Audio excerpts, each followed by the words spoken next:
제65편 다윗의 시 인도자를 따라 부르는 노래.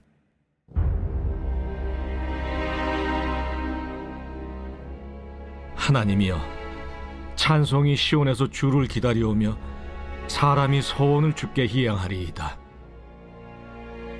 기도를 들으시는 주여, 모든 육체가 주께 나오리이다. 죄악의 나를 이겼사오니 우리의 허물을 주께서 사하시리이다. 주께서 택하시고 가까이 오게 하사 주의 뜰에 살게 하신 사람은 복이 있나이다. 우리가 주의 집 곧 주의 성전의 아름다움으로 만족하리이다. 우리 구원의 하나님이시여, 땅의 모든 끝과 먼 바다에 있는 자가 의지할 주께서 의를 따라 어미하신 일로 우리에게 응답하시리이다. 주는 주의 힘으로 산을 세우시며 권능으로 띠를 띠시며 바다의 설렘과 물결의 흔들림과 만민의 소요까지 진정하시나이다. 땅끝에 사는 자가 주의 징조를 두려워하나이다. 주께서 아침 되는 것과 저녁 되는 것을 즐거워하게 하시며 땅을 돌보사 물을 대어 심히 윤택하게 하시며 하나님의 강에 물이 가득하게 하시고 이같이 땅을 예비하신 후에 그들에게 곡식을 주시나이다. 주께서 밭고랑에 물을 넉넉히 대사 그 이랑을 평평하게 하시며 또 단비로 부드럽게 하시고 그 싹에 복을 주시나이다. 주의 은택으로 한 해를 관시우시니 주의 길에는 기름방울이 떨어지며 들의 초장에도 떨어지니 작은 산들이 기쁨으로 띠를 띠었나이다. 초장은 양떼로 옷 입었고 골짜기는 곡식으로 덮였음에 그들이 다 즐거이 외치고 또 노래하나이다. 오늘 하나님의 말씀은 시편 65편 1절부터 13절까지 말씀입니다. 제목은 주의 뜰에 있는 자의 복입니다. 이런 말이 있죠. 개똥밭에 굴러도 이승이 낫다. 그렇죠? 이 말은 그래도 이 땅에 살아있는 순간이 낫다는 이야기입니다. 죽으면 말짱 꽝이라는 이야기죠. 사실 이 이야기는 반만 맞습니다. 성경을 보면 우리가 죽으면 그대로 끝이다 이렇게 이야기하고 있지 않습니다. 사람이 한번 죽는 것은 정해져 있고 그 외에는 심판이 있으며 하나님 앞에 선다는 이야기를 합니다. 죽음 이후에도 삶이 있다는 것이죠. 하지만 이 땅에서의 삶도 참 중요하다는 것을 성경은 이야기합니다. 예수께서 이 땅에 오셔서 우리에게 하신 말씀들의 면면을 살펴보면 이 땅에서의 삶이 단지 천국을 가기 위한 테스트의 시간이 아님을 알 수가 있습니다. 이것은 오히려 다른 종교에서 이야기하는 부분이죠. 다음 생을 위한 지금의 삶, 사후 세계를 위한 선한 삶 등 이런 삶들은 다른 종교에서 이야기하는 부분입니다. 기독교에서는 우리가 죽음 이후의 삶을 스스로 준비할 수 없다라고 이야기합니다. 우리의 구원은 우리의 공로로 된 것이 아닙니다. 예수 그리스도의 말할 수 없는 은혜로 우리는 구원을 입은 것입니다. 그러면서 하나님께서 허락하시고 예배하신 이 땅에서의 삶도 굉장히 가치 있고 중요하다는 이야기를 성경은 하고 있는 거죠. 오늘 말씀을 보면 3절 말씀에 죄악이 나를 이겼사오니 우리의 허물을 주께서 사하시리이다. 이런 말씀이 등장합니다. 죄악이 나를 이겼습니다. 나는 죄악의 유혹을 이기지 못합니다. 그런데 우리의 허물을 주께서 사하셨습니다. 이런 고백입니다. 근데 여기서 사하셨다는 말은 히브리어로 카파르라고 합니다. 이것은 없애버리셨다 뭐 이런 말이 아니라 덮으셨다는 말입니다. 커버했다는 거예요. 주님께서 우리의 분명한 죄악과 허물이 있는데 이것을 카파르, 덮어버리셨다는 것입니다. 무엇으로 덮었습니까? 예수 그리스도의 십자가 보혈로 덮으셨다는 이야기입니다. 기독교의 구원론은 이신득의라고 합니다. 사람이 어떤 순간에 어떤 계기로 의로워지는 것이 아니라 늘 죄악 속에서 유혹에 지지만 예수 그리스도의 십자가 사랑으로 의롭다 칭함을 받는 것입니다. 그 은혜로 의롭다 칭함을 받는 거예요. 우리가 죄인이 아닌 것이 아닙니다. 그게 사라지는 게 아니에요. 커버되는 겁니다. 카파르 되는 거예요.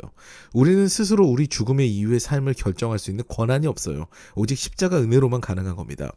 그렇기 때문에 우리는 그 이후의 삶을 준비하면서 오늘의 삶을 희생하면서 사는 게 아니에요.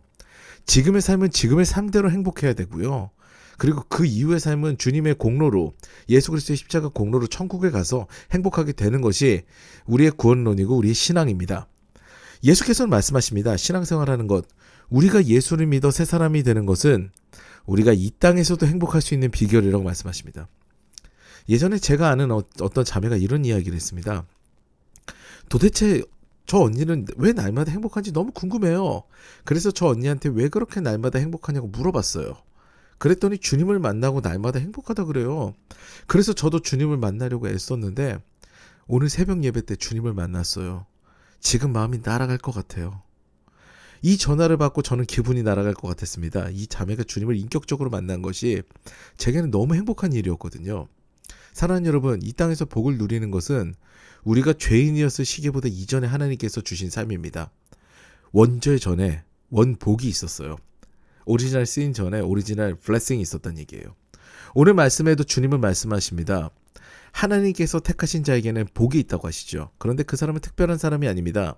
4절 말씀에 주께서 택하시고 가까이 오게 하사 주의 뜰에 살게 하신 사람은 복이 있나이다. 이렇게 기록되어 있는데요.